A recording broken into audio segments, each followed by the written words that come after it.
It is our hope, as members of the summit, that you will discharge your responsibility of making sure these instruments are in place to facilitate the greater integration of our union. Additionally, the Assembly should facilitate the convergence of criteria for macroeconomic governance and provide for the harmonization of both fiscal and monetary policies. The fourth pillar of East African integration, the political federation, depends on effective cooperation in the fields of political affairs, regional peace and security, as well as defense cooperation. The transitional model for our federation is already in place in the form of the East African Political Confederation, under which we have been able to deploy the East African Community Regional Force, for example, to restore peace and security in Eastern DRC, while other achievements under the transitional model include the Chief Justices Forum to strengthen the rule of law, enhance access to justice, and facilitate the evolution of a distinct East African jurisprudence. Similarly, the other platforms have been established to enable progressive engagement between national institutions through the exchange of information, skills, and capacity, and developing common regional standards in such diverse fields as good governance, election management, and human rights institutions, and institutions that govern anti-corruption. We now have in place protocols on defense, as well as peace and security, together with the EAC Mutual Defense Pact, the EAC Early Warning Mechanism, Protocol on Combating Illegal Drug Trafficking, and EAC Interreligious Council, and a framework for conducting public participation on the establishment of the political federation, which has already been concluded in Kenya, in Uganda, and in Burundi.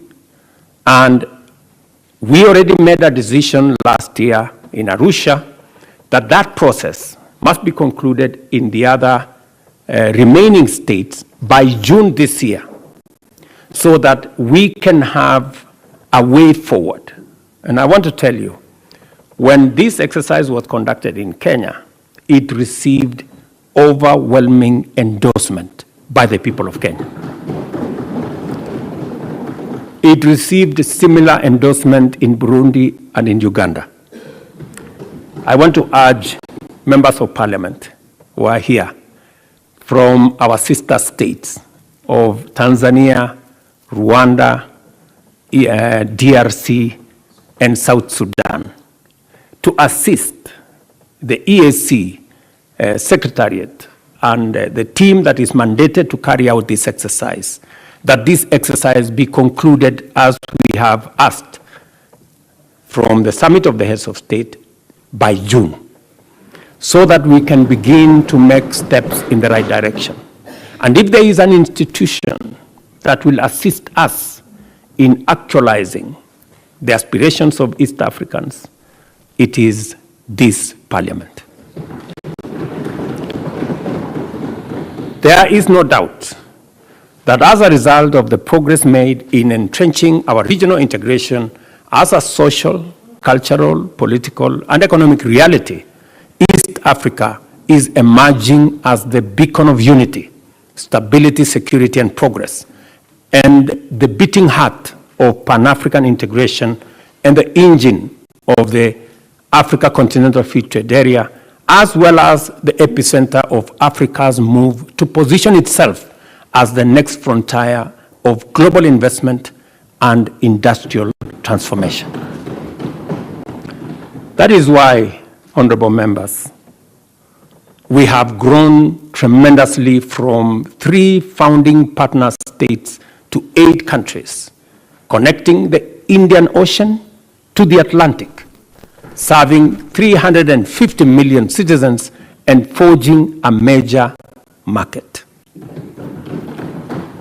These achievements are chiefly due to the contribution, to a great extent, by the East African Legislative Assembly. The work that this assembly does matters to us as governments and matters to the people of East Africa. We must therefore remain focused on what is at stake, committed to complete the outstanding work, and determined to do our very best at all times when called upon to serve the people of our region. Peace, stability, and security must remain our foremost concern because they are the foundations that underlie all pursuit of growth, development, and prosperity. A peaceful, stable, and secure East Africa is a competitive and prosperous East Africa. As we work and as we continue to work on such challenges to the growth of trade and investment, as persistent on non-tariff barriers, distracting and costly trade disputes, conflicting tax regimes, weak enforcement, and inadequate resources, we must also take seriously the fundamental shortcomings to our agenda that is low involvement of the private sector, even as we prepare to get and stay on top of emerging threats in the digital space as well as climate change. Now that we have adequately established that this assembly possesses what it takes to drive our vision of a prosperous, competitive, secure, stable, and politically united East Africa, I take this opportunity, honorable members, to pose a few issues to the honorable members gathered here. It is important for us to lay a strong foundation for East Africa to make a transformative contribution to Pan-African integration and the emergence of the Africa Continental Repeated Area as the next hub of global investment, trade, and industry. In order to do this, we have to complete the implementation of all the pillars of EAC integration urgently and equally critically align our integration agenda with a broader African transformational paradigm under the Africa we want.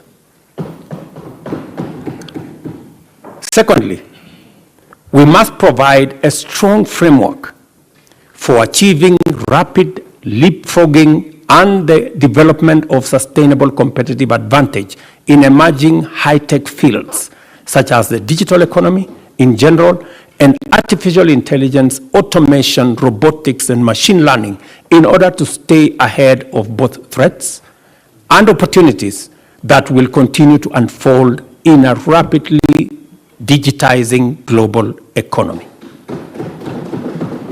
Thirdly, there is need to lend your support to the African Leaders Nairobi Declaration and call to action, which defines a strong and distinctly African contribution to the global discourse on humanity's foremost existential challenge by affirming the nexus between climate action and sustainable development and calling for increased investment in Africa to kickstart a green industrial revolution. Let me explain, because it is important. When we met in Nairobi last year, we made a deliberate decision that we were no longer going to be in the corner where we are seen as victims of climate change and where our big preoccupation is on complaining, finger pointing, and doing what we've done for many years, that we are going to reposition our continent as a place of opportunity, great potential, and ready for investment. Because indeed, it is no longer tenable for us to continue wearing the badge of conflict and disease and poverty when in our borders we have the largest deposits of mineral. In fact, 30% of world natural minerals and natural resources are in our continent. We have 60% of all renewable energy resources globally. We have 1.4 billion people market. In fact, by 2025, it is going to be the single largest market in the world. We have 2/3 of the world's uncultivated, arable land that we can use for food security. Ladies and gentlemen, with those kind of resources, it is incorrect to classify our continent as a continent of conflict, poverty, and disease. In fact, as one Nigerian great philosopher said, that until the lion learned how to write their story, all stories glorified the hunter. So it is time for us to write our own story. And our own story is not about disease, it's not about conflict, it's not about poverty. It is about great potential that we have. It is about the opportunities that we have. It is about the investment that is awaiting, and position our continent as the only place where the next industrial revolution is going to happen. And therefore, it is important for you as legislators from EAC to appropriate this position so that together we can push a new narrative for our continent.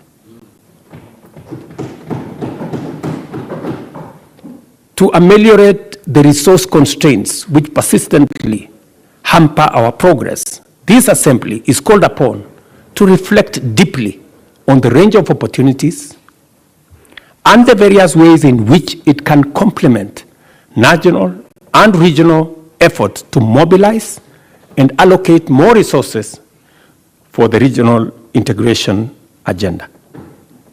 And as you do that, you must have in sharp focus what we are doing in EAC and how we can complement what we are doing as a continent.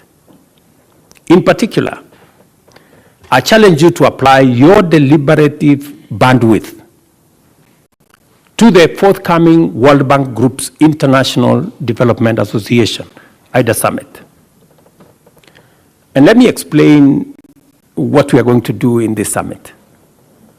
When we had this conversation last year, and our development partners realized that we were changing the narrative about our continent, and that we no longer